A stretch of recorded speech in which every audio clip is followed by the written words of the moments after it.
Hello! Thank you for joining me today to discuss salary negotiation tips. This webinar will help you be prepared for the salary negotiation process and develop the skills necessary to negotiate. You will see the negotiation process as a win-win situation and receive specific tips about how to successfully prepare for your negotiations. The learning outcomes of this webinar is that you will be able to identify resources to research salary data. You will be able to recall the steps of the negotiation process. And finally, you will be able to list negotiable items that could be included within a compensation package, because it's not just all about salary. So we'll start off with that there are many reasons to negotiate. First, to make sure that you get a fair market value for your skills, experience, and knowledge. Also, if you have a specialized skill set that is really valuable to the company or organization, or if the salary that is being offered would just make it impossible for you to cover the basic cost of living in that area or region. One of the tools that you can have to calculate the cost of living between multiple cities in the United States are these two links provided here for different salary calculations. So for example, if you're living in Bowling Green and going to apply for a job in Seattle, you can compare the cost of living in those two cities. Now, many career publications often they advise that you do not negotiate just for the sake of negotiating. So, a word of caution for those who are thinking about negotiating just for that sake of negotiating, keep in mind the economy, the unemployment rate, take those into account. There are times where it might not be appropriate for a new college grad to negotiate when the economy and is poor and the unemployment rate is high. Also remember, it's more difficult to negotiate when you're entry-level applicant versus a more seasoned professional. So just some things to keep in mind. So you'll want to view the process of salary negotiation as a mutually beneficial agreement for both yourself and the employer. You cannot take the negotiation process personal. It's a business conversation. Also, remember that no one is entitled to a specific salary. So, just because you're an engineer, it doesn't mean you will automatically be making X amount of dollars just because that is your field. So just keep that in mind. Also, don't give the employer ultimatums unless you are okay with a no. So what I mean by that is don't say, I will not work for you unless I make $49,000 annually, unless you are prepared to have that employer say, no, we just cannot do that, this is our max, because you will eliminate yourself potentially out of the candidate process. Also, consider the whole compensation package. This is something that may be new to you, may not be new to you, but your salary or your earnings are not the only part of what an employer has to offer you. There are many benefits that we will discuss further in the presentation that you will want to reflect on. So to start the negotiation process, to think about how you can be more successful, you're going to need to do your research. So you want to know your market value. What is the acceptable salary for this type of job in this geographic area with this type of employer at your professional level? So keep in mind all of those different things, because what a admissions counselor might make in New York City for an elite private institution might be very different from what an admissions counselor might make at a community college. So just thinking about all of those things with what is the acceptable salary for that type of job, the geographic area, type of employer, and your professional level. So there are different websites and different resources that you can use to look up historical salaries, different negotiation policies, performance appraisals, and one of the ones that we recommend is Glassdoor.com. It's very easy to navigate. It is, however, a site where individuals will put their own data on there. It's not vetted by the company, so take that information on there with a grain of salt, as you might with other sites where users generate the content. Another part of the salary negotiation process is figuring out your bottom line. You can calculate your budget using apps. There's some really fun ones that will kind of connect with your bank account and kind of look at your budget for you. Or you can use a good old-fashioned pencil and paper. So whichever works for you to start calculating your budget. Figure out, what you'll need to pay for and how much you think it will cost or how much you know it will cost. Look at your rent, the utilities, cable and internet, what your student loan payments may be, car payments may be, phone, childcare, daycare, groceries, entertainment, going out, and then retirement and savings. So really look at all of those things. And there's other things as well. Those are just an example of some of the basic key items in a budget. And so look at what those add up to. Now multiply that by 12. And think about, this is how much you will need to make in a year. Also remember, you'll still need to pay taxes, so you'll need to bump that number up.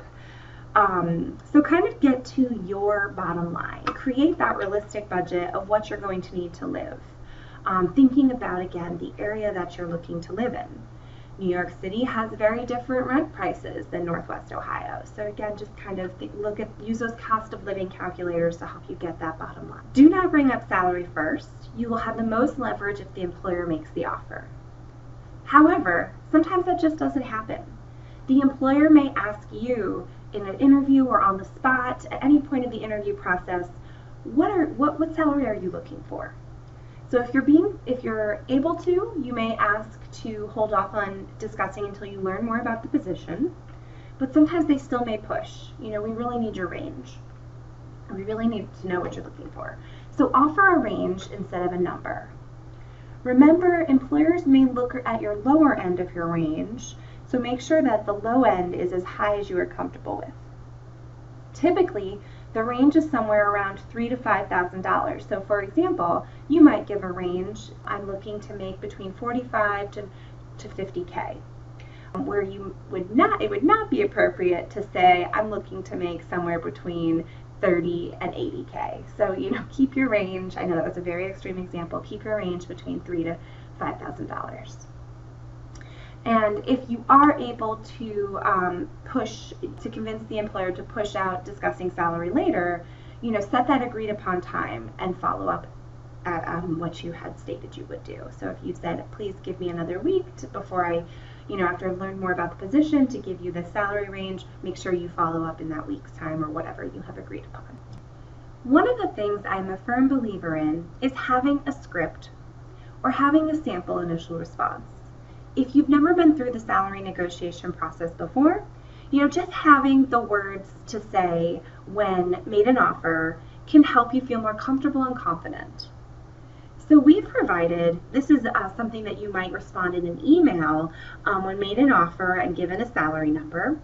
If it was in conversation, you might have more pauses. You might not be saying it all at once. You might be hearing what the HR person would say and going back and forth. But this is a sample initial response that you could provide through email when made an offer to ask for a few more days to consider the overall salary package and to help make a decision.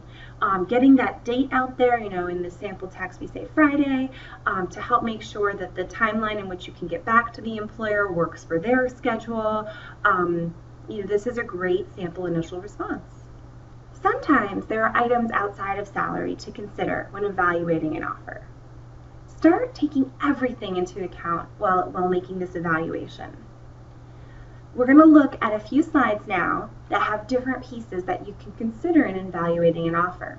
And you'll notice there's a concerns or questions to ask category. So if this is something you're looking at, these are the things to be thinking about or to ask the recruiter, especially in the questions to ask column, to help you gain clarity. So just to go over some of the things that you can consider when evaluating an offer are, the job itself, the future boss, the company, the job function, what you'll be doing, are there performance reviews, is there job security, what does advancement look like, do you really resonate with the products or services they are offering, is the size of the organization something that you find enjoyable, What kind of research are they doing? Are they developing new things? Are they going to, just blow up in the market in the next couple years? What kind of training is available? Is there tuition reimbursement? Are there employee activities or other ways to network? Is the geographic location appealing? Do you like the cost of living? Is that a benefit to consider? Again, salary is a part of that. So, is that, what does that look like? The starting salary. But are there bonuses or is there profit sharing? Benefits such as medical, dental, life insurance, vacation, retirement. The list can go on and on. Pet insurance even now some companies are taking up. So, looking at those benefits and travel. For some people, travel for work is a huge benefit, to get to see the country or the world. That could be something to consider as well. So all of these and many other things are just samples of what to evaluate when you are considering an offer. It's not all about salary. There are benefits that get added to your compensation package, and those can be upwards to 20 to 30% in addition to your compensation. And some career experts will even argue that benefits can go as high as 35% in addition to your compensation. So, how much are your benefits worth? Start thinking about that. What other things might you be able to negotiate for besides salary?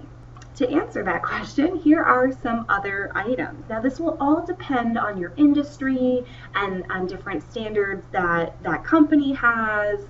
So do your research to see if any of these things you can negotiate. However, some things you can't do anything about. So for example, you'll see vacation time is on here as one of the potential things to negotiate. But for example, if you are working for the state, there are bureaucratic rules and regulations regarding that, and so you typically can't negotiate that. But if you're working for a private company, that could be something that comes on the table. You can't negotiate everything, so maybe pick one or two items on this list that are most important to you when you're coming to the negotiation table. And for example, just thinking about how these things can add to your salary. All of these different things are things to consider and potentially bring to the negotiation table. Again, I'm very big on having a script, very big on helping people who are going through this process for the first time to have the language that will empower them to go through this process. So here is a sample follow-up conversation. So, you've been made the offer, you asked for more time to look over the whole package, and now here's where you're going to ask, is there flexibility with this offer? Is there room for negotiation? So kind of including that piece in following up. And this is usually a conversation, not through email. You're going to want to talk, so there's going to be pauses back and forth. Just kind of seeing what that could look like. So one of the things about being in the salary negotiation process is you may also have other interviews coming up, or you may be at different stages of different interviews with different companies. So what do? One of the biggest things that you can do, and the only thing that's really in your power at this point in time, is to ask for more time to decide. You can be honest with the company, the recruiter, tell them you have 2 more interviews coming up next week and you expect to hear back in 2 weeks. Can you have 2 more weeks to decide? You can ask. But be prepared to remove yourself from other searches, because the recruiter may say, no, we need you to decide by this Friday. So just kind of something to think about in the negotiation process as well. So it's important to remember not to settle. Know what you're worth, be confident, have those concrete examples and rationale to back it up, and also it helps to practice. Find someone trusted in your life to practice with, or come into the Career Center. If you're not local, set up a phone appointment just to kind of talk through this. Negotiation is usually done best in person or over the phone. This way you can also hear the tone from the company representative or read their body language. So here's a typical way that this will go forward. Not always, but typical. You'll call the recruiter and you'll ask if now is a convenient time to discuss the details, or if you need to call them back, set that up. Once you have their attention and you're talking about the job offer, share your excitement, that you're excited to join the organization. Also, tell them some things you like in the offer. Maybe there were certain benefits that you really enjoy. Next, briefly present your concerns. Now try to gauge the recruiter's reaction before going into more detail. So that's again where that in-person or over the phone may help you. Elaborate on the major points that you've determined that would make the offer more attractive to you. Give the recruiter time to think about what you've said and agree about a time to talk again.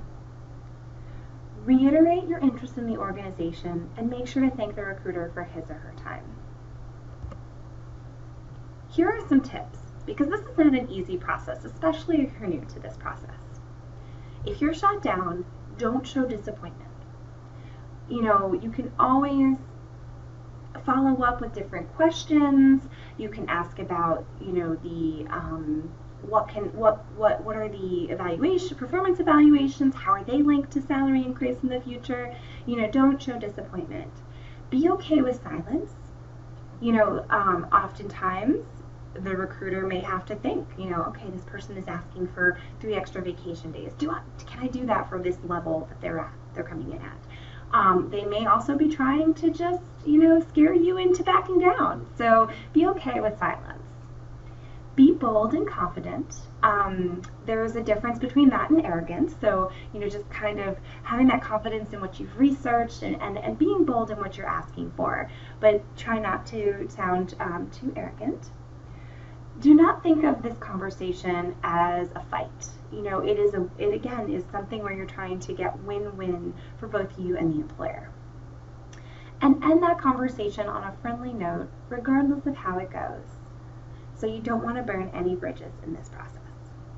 An additional tip would be to get that offer in writing. If they've just offered to give you 4 extra vacation days a year and they've increased the salary offer by $2,000, get that in writing. We want to make sure that you have documentation that these agreed upon terms are going to be added to your contract or added as part of your compensation package. So get that offer in writing. And sometimes also saying no is okay. If you were not successful in the negotiation and you just realized, wow, there's no way I can live in that city, in that state with this salary, that just doesn't make sense with the cost of living there, it's okay to say no. Stay professional and respectful. And again, just remember, this is not personal. It's a business transaction. And you also don't want to damage that relationship. Again, no burning bridges. So this concludes our salary negotiation presentation. And these are some additional tools that you can use to research salary data. So in going back to the learning outcomes of this presentation, hopefully you are now able to identify some resources to research salary data, such as these here.